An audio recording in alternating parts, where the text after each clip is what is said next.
ნიკა მელია პარტია ახალის ერთ-ერთი ლიდერია შაბათს ფორმულა სტუმარი საღამოშვიდობისა ბატონო ნიკა მადლობას გიხდით რომ ხართ ჩვენი სტუმარი ვიდრე აი ამ გირაოს გადახდა არ გადახდაზე კითხავთ თუ უყურებდით რეპორტაჟს მინდა რომ გთხოვოთ შეფასება იმ სისასტიკისა იმ საკმაოდ მძიმე ანგარიშისა რომელიც არასამთავრობო ორგანიზაციამ წარმოადგინა და იქ ცალსახად არის ნამდვილად შემზარავი ის რასაც ყვებიან ახალგაზრდები თუ როგორ უსწორდებოდა მათ ქართული ოცნება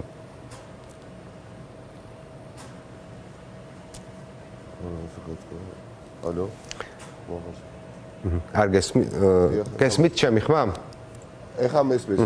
კარგით. ეხა ისო მესმის. დიახ, ვუყურე სიუჟეტს. მოგესალმებით რატო მივესალმებით თქვენს მაყურებლებს. ვუყურე ეხა სიუჟეტს ალექსანდრე თირქიასთან დაკავშირებით და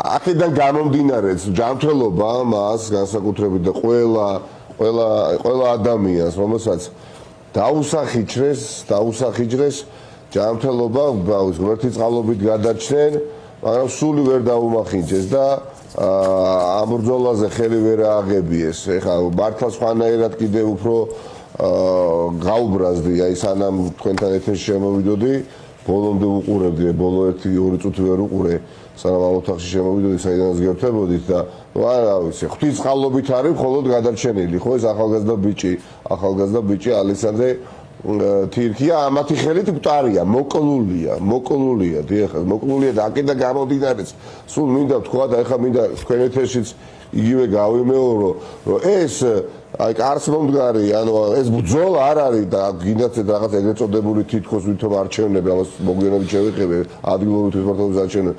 ანუ ზოგადად ეს ბრძოლა არ ეხება ბანალურ მოვლენას, ხელისუფლების ცვლილებას კი არ ეხება. აი ვიღაცა არ მოგწონს და ვიღაცა მეტად მოგწონს და მოდით ეხლა ვინც მეტად მოგწონს, იმით ჩავანაცვლოთ, ვინც არ მოგწონს, არა. ეს ბრძოლა არის მართლაც ცივილიზაციური ბრძოლა არის რა.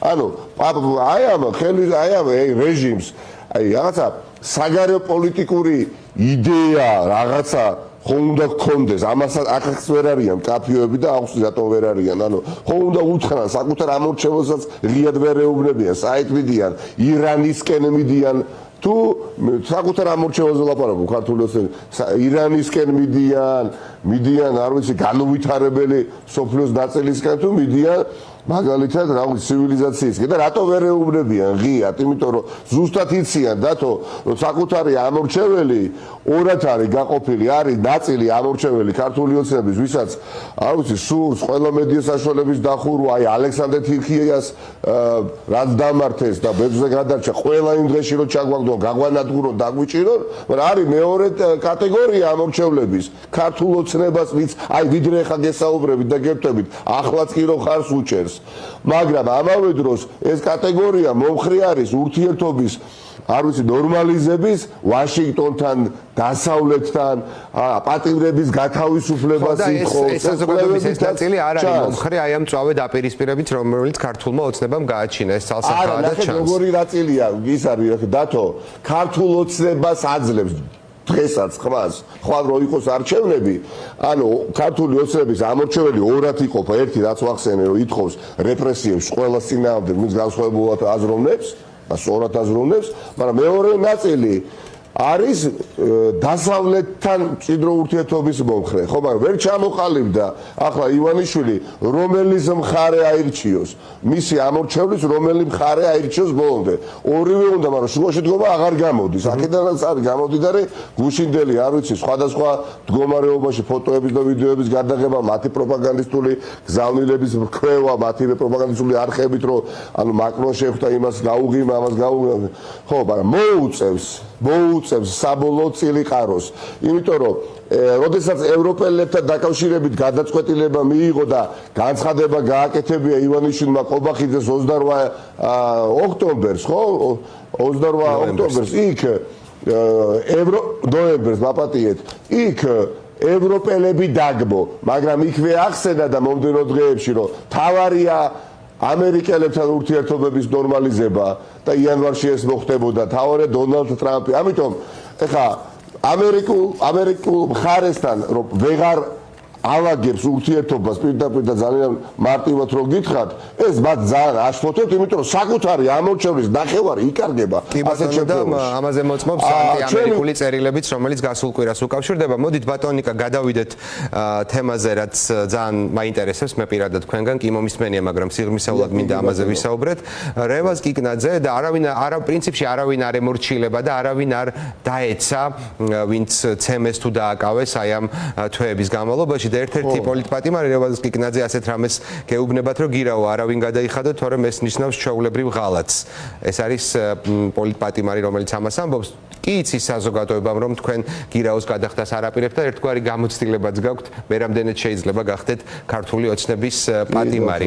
რატომ არ გადაიხდით გირაოს? რა პრინციპული გადაწყვეტილებაა ეს? აი ამაზე გითხარით. დიახ, მადლობა. აქ საუბარი არ არის მხოლოდ რაღაცა ფულზე და მატერიალური სახით რაღაცა ბანკნოტებზე, ხო? ამ შემთხვევაში 50000 ლარზე. აქ არის საკითხი ჩემთვის დაყენებული ასეთნაირად. ან კომპრომისზე მიდიხარ უსამართლობასთან, მიდიხარ ღირსების აყრასთან კომპრომისზე, მიდიხარ კომპრომისზე უზნეობასთან და მიურბენიებ ამ აბსოლუტურად დაუმსახურებელ, არ ვიცი, რაღაცა ხარკს, ივანიშვილს 50000 ლარის ოდენობით ამ შემთხვევაში, ან ბრძოლაში რჩები პრინციპული და რჩები ძალიან, რა ვიცი, მართალი, მორალურად წელში გამართული და მე ვფიქრობ, ეს არის არჩევანი, რომელიც უნდა გავაკეთოთ ყველა, ვისაც ნამდვილად გვინდა რომ წინააღმდეგობრივ მოძრაობაში ვიყოთ. ეხლა მხოლოდ დაირქვა საკითხი. მით უფრო იმ ფონზე, როცა იცით დარწმუნებით შეიძლება იმის თქმა, რომ აუცილებლად გაგიშვებენ თქვენს ციხეში ირაკლი ოქრუაშვილის პრეცედენტი ამას მიუთითებს. არა, რა თქმა უნდა, დათო, იმიტომ რომ კი 50 კი ვეთხოვ, მიდიხარ კომპრომისზე თუ არ მიდიხარ. ეხლა ეს გადაწყვეტი ისე მოხდა, რომ ეს გადაწყვეტილება წლები ამ გადაწყვეტილების მიღება უსამართლო გირაოსთან დაკავშირებით, ხო? მომიწია წლების წინ მიღება, ხო? ეხლა რა შეიცვალა? არაფერი, პირიქით. დღეს 50-ზე მეტი პოლიტპატიმარია, მით უმეტეს, ხო? მაშინ ასეთი რამ არც იყო, ხო? ეხლა არ ვიცი, როგორ ან ამ ქვეყანაში როგორ უნდა ვიცხოვრო, ან რა მორალური უპირატესობა უნდა მქონდეს, რომ იმ პატიმრების ოჯახი წევრებს თვალებში ჩავხედო, გვერდში დაუდგე, როდესაც აი ამ ერთიან საერთო ბრძოლაში მე ვფიქრობ, ნიშნულოვანი წვლილი შეგიძლია შეიტანო ისე, რომ სხვისი სიცოცხლე და ჯანმრთელობა რისკის ქვეშ არ დააყენო როგორც პოლიტიკოსმა, ხო? და საკუთარი კი ბატონო, თუ საჭირო ამ ზვარაკეთად შეწივა, ოღონდ დარწმუნებული ვარ, რომ ბევრი პოლიტიკოსი თუ იგივენაერად მოიქცევა ეკო ამ გადაწყვეტილებას, ამ პრინციპულ გადაწყვეტილებას, რომელსაც არ ვიღებთ, ვახსულებთ, არ ვემორჩილებით არალეგიტიმური ორგანოს, არალეგიტიმურ რაღაცა კომისიას წულუკიანი სახით, ეხება ძალიან ძლიერი და ხაფი ხმა საზღვარგარეთ. აი 50 პოლიტპატიმარი ხო ყავს ამ ქვეყანას, ხო? და საერთაშორისო საზოგადოებამ არც არჩევნების შედეგი იცნო და ხალხ ბოლომდე უდგას გვერდში, მათ შორის ამერიკელი პოლიტიკოსების არარსებული საფუძვლით დაკავებას კიდევ უფრო მეტი რეზონანსი ექნება. ოღონდ იმისი, ასე თქვა, მოლოდინი რომ 2-3 დღეში აქ ამოტრიალდება ვითარება, რა თქმა უნდა, ას მოლოდინი არ უნდა გაუჩნდეს არავის, მაგრამ დარწმუნებული ვარ, რომ მხოლოდ გააძლიერებს წინააღმდეგობრივ მოძრაობას. დანარჩენი ვინ როგორ მოიქცევა, ვინ რადგან ეს არის ინდივიდუალურად მისაღები გადაწყვეტილება. კი ბატონო, საზოგადოებამ თქვენგან მოისმინა, რომ გირაოს არიხდით, ნიკა გვარამიასგან და ზურა გირჩი-ჯაფარიძესგან, გიორგი ვაშაძისგან არ ვიცით ის გადაიხდის თუ არა, თუმცა მას ჯერ არ უწევს გადახდის პროცესი. არია პოლიტიკოსები, ვინც გადაიხადეს უკვე, გესმით, მაგრამ კი, ჩემთვის რო ეკითხათ და მე რომ მქონოდა ამის გამოცდილება არ აქვს ქართულ ოცნების ციხეში ჯდომის და თქვენ ეს გამოცდილება გაქვთ.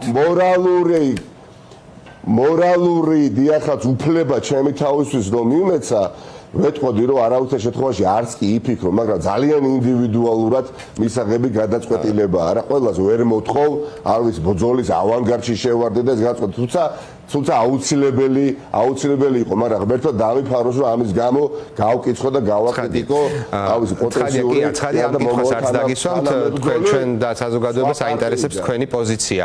ბატონ ნიკა, თუ მივყვებით ქართული ოცნების ლოგიკას, რომელსაც რთულია ხოლმე რომ გაყვე, ადგილობრივი თვითმმართველობის დროს თქვენ უნდა იყოთ ციხეში.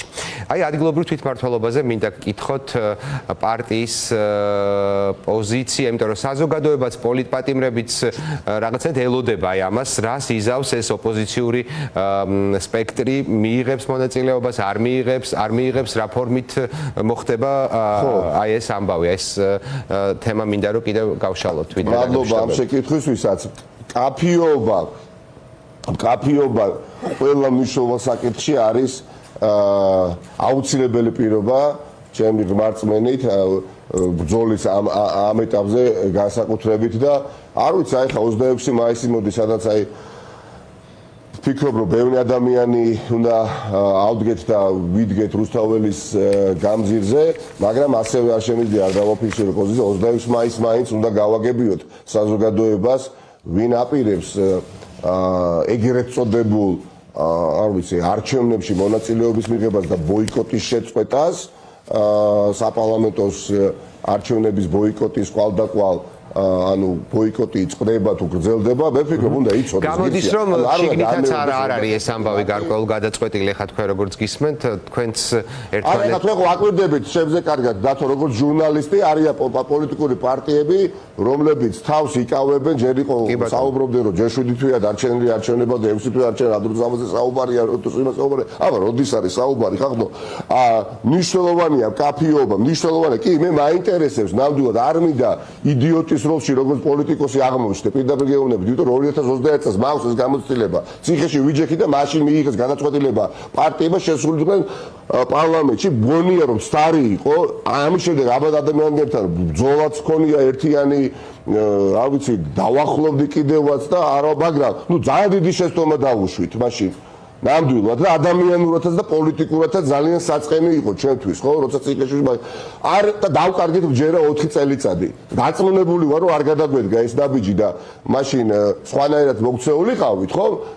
ახალი არჩევნები ჩაინიშნებოდა. ამიტომ ეხლა ვარ გარეთ, მადლობა ღმერთს, ხომ? და მინდა რომ ყველა ეთერი, ყველა ჩემი კომუნიკაცია, ყველა ჩემი ინტერაქცია, ყველა ადამიანთან, აი ამისთვის გამოვიყენო, რომ რაც შეიძლება სწრაფად ამ საკითხის გარშემო ერთობა დაფიქსირდეს. გრძნობ ამ საკითხში გაუყრებლობა ამუხრუჭებს წინააღმდეგობრივ მოძრაობას. ნამდვილად და 26 მაისი მე იმედი მაქვს, არ იქნება 31 მარტი. სადაც რატო შეიკრება ხალხი და რისთვის შეიკრება ხალხი, ხალხის უმეტესობა ვერ გაიგო. და როდესაც საუბარია პარტიებისგან, რომ იცით რა, აი, იქნებ გავერთიანდეთ და საერთო კანდიდატები დიდ ქალაქებში დავაყენოთ და გამარჯვება დარჩება ოპოზიციის ხარეს. გაბატონეთ, 2021 წელს დათო, ყველა დიდი ქალაქი მოიგო ოპოზიციამ, ყველა დიდი ქალაქი, მეტიც მახსოვს. მეც გეთანხმებით, რომ პოლიტიკური ოპოზიცია არ შესულიყო პარლამენტში, შესაძლოა არა, განსაკუთრებით სრულიად სხვა სურათი გვექნებოდა და ბატონ ნიკა, ბოლო კითხვას დაგისვამთ და დაგემშვიდობებით, რადგან თქვენ ახსენეთ 26 მაისი, 26 მაისის გეგმებზე თუ ხართ შეთანხმებული ოპოზიციაში? არა, მე 26 მაისთან დაკავშირებით საერთოდ არ მაქვს, იცით რომ საბატო ზურაბიშვილთან მე პირადად არანაირი კომუნიკაცია არ მაქვს. 31 მარტიდან მოყოლებული ხომ აი ჩემს სურვილია რომ არ ვიხილო ის რაც ვიხილო 31 მარტს და მართლაც კაფიობა დაფიქსირდეს 26 მაისს და აქვე მოუწოდებ ძალიან ბევრ ადამიანს რომ ვიყოთ იქ. მაგრამ არაფრის არც საქმის კურსში ვარ და არც მინდა ვიყო, სანამ არ გავიგებ ჩემთვის მნიშვნელობას, პირდაპირ გეუბნებით. ვინ გადის არ არსებულ ქართული ოცნების მიერ რაღაცა პროცესში მონაწილეობის მისაღებად ეგრეთ წოდებულ არჩევნებში, აი ამ ფონზე, როდესაც ხდება, როდესაც არაფრის გამო ბოლოს ირაკლი ოქრუაშვილიც მოხდა იქ, სადაც მოხდა და ხა დაწუნებული ტელევიზორი ჯერ არ აქვს და ვერც გვიყურებს და ვინ აპირებს, უნდა ვიცოდე, მე უნდა ჩამოვხალიდე, ჩემ ამორჩევებს, ჩემ თანამებრძოლებს უნდა ვუთხრა, ვისთან ერთად შეიძლება ბრძოლა და ვისთან ერთად არ შეიძლება ბრძოლა. იმიტომ რომ გაურკვევლობას დიახ ზიანის გარდა არაფერი არ მოაქვს, დრო არის უკვე, ხო? რა ვიცი, რაღა დარჩა, 4 თვე დარჩა და იმის მაგათ რომ კაფიობა მოვისმინოთ გვესმის რომ იქ ქალაქებში გავერთიანდეთ და ვერ დავამთავრე აზრი 20 წამი მინდა 2021 წელს ყველა დიდი ქალაქი მოვიგეთ მეტიც მოვიგეთ მახსოვს აი ზუგდიდში მაჟორიტარული ერთ-ერთი ოლქი და ერთ დღეში გადათვალეს და გამარჯვებული დამარცხებულად გამოაცხადეს ვიღაცა შეიძლება გამოცდილება თქვენს და საზოგადოებასაც აქვს ქართული ოცნების მიერ ჩატარებული არჩევნების 21 წლის შემდეგ ხო 24 წლის არჩევნებში მიიღეთ მონაწილეობა მაპატიეთ ჯერ 2021-ში იმ მასშტაბის გაყალბება არ იყო რაც 20 წელს მოხდა და დემოკრატიულმა მსოფლიომ აღიარა იმ არჩევნების შედეგები, ადგილობრივი არჩევნები 2024 წელს არანაირი აღიარება დავითარებული მსოფლიოს მხრიდან არ აქვს ივანიშვილის რეჟიმს ეს ბრძოლა არის ამდაგმარად გასაგრძელებელი რომ პოლიტიკური არათანამშრომლობა მოკლედ ძალაში დარჩეს და როცა მესმის ბუნდოვანება პოლიტიკური სუბიექტებისგან მიკვირს და თავს ვიკავებ ძალიან ბოლომდე ვიყო აი თქვენს ეთერში ეხლა ისეთი რასაც ვფიქრობ და ვლაპარაკობ ხოლმე ჩვენს მეგობრებთან იმიტომ რომ მაქვს ჯერ კიდევ მოლოდინი რომ უახლოეს დღეებში მათ შორის 26 აი პარტიები გამოვიდნენ და იტყვიან რომ ხალხის ნებას აღვასრულებ ხალხის მოთხოვნა არის რომ პოზიციაში და აი ჩემი გადაწყვეტილება აი გეუბნები და რუსთავის გამზიზე შეკრებილო ადამიანებო სალომე ვარ მაგალითად ზურაბიშვილი გამოვედი გელაპარაკებით რომ მიმაჩნია რომ ადგილობრივი თვითმმართველობის ეგრეთ წოდებულ არჩევნებში ოპოზიციური პარტიები არ უნდა იღებდნენ მონაწილეობას აი ამის მოსმენა მინდა მე 26 კეთილი დავალოდოთ 26 მაისს თქვენთან ერთად და 29 მაისს არის თქვენი სასამართლო პროცესი გისურვებთ წარმატებებს და რა ვიცი მხნედ ყოფნას ნიკა მელია პარტია მადლობა ახალის ერთ-ერთი ლიდერი იყო ჩვენი სტუმარი მადლობა სვეტყვი მას პირდაპირ ეთერში მონაწილეობისთვის